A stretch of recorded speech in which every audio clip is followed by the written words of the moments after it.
আসসালামু আলাইকুম বন্ধুরা, ড্রিম কিচেনে আপনাদের স্বাগতম। আজকে আমি বানিয়ে দেখাবো ডিম চাটনি বানিয়ে দেখাবো। তা দেখেন কি কি লাগে। প্রথমে আমি 4টে ডিম সেদ্ধ করে নিয়েছি, নিয়ে সুন্দর করে ছুলে ধুয়ে টুয়ে রাখিছি।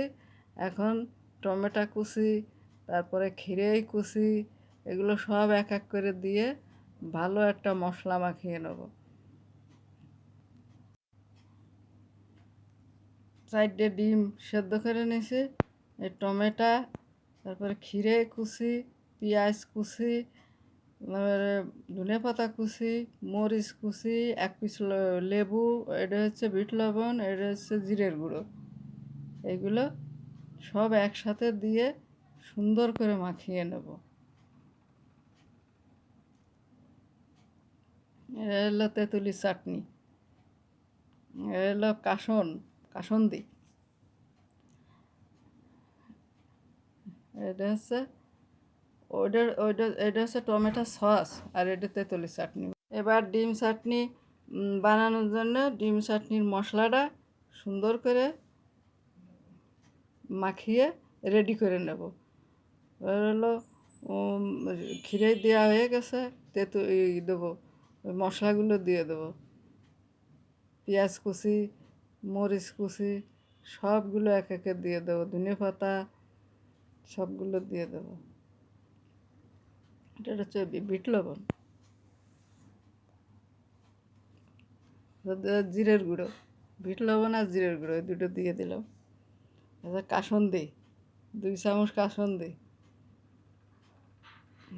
টমেটো সস 2 চামচ।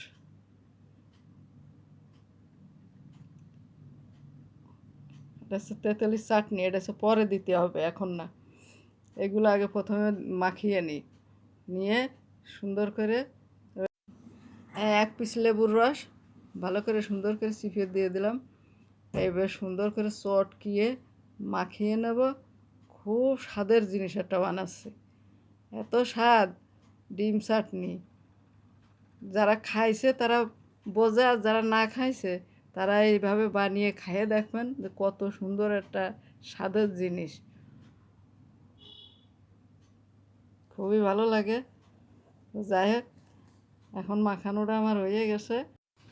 এখন আমি ডিম মাখানো তো আমার শেষ হয়ে গেছে। ডিমটা এখন মাঝখান থেকে কেটে নেব, নিয়ে তো ডিমের ভিতরে মশলাগুলো দিয়ে দেবো সুন্দর করে।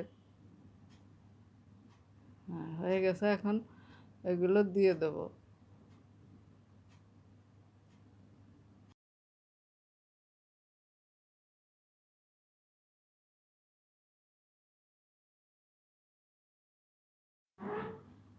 মশলাগুলো দেওয়া হয়ে গেছে। এখন তেঁতুলির চাটনি এর উপরে সুন্দর করে দিয়ে দেবো। তেঁতুলির চাটনিটা দেওয়ার পরে এত মজা হয় ডিমটায়, খুব সুন্দর হয়। হ্যাঁ, এভাবে খেয়ে দেখবেন। আমাদের বাসার সবাই পছন্দ করে এই ডিম চাটনিটা।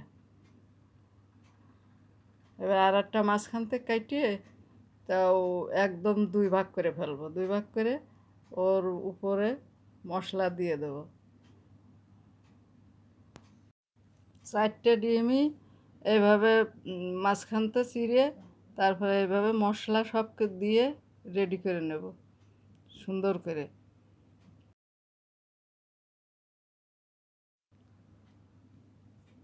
এইভাবে বানিয়ে নিতে হবে। 6 টুকরোর পর এইভাবে দিয়ে প্লেটে সাজাতে হবে, সাজায় পরিবেশন করতে হবে। এভাবে সবাই আপনারা বানিয়ে খেয়ে দেখবেন, এর একটা স্বাদই আলাদা।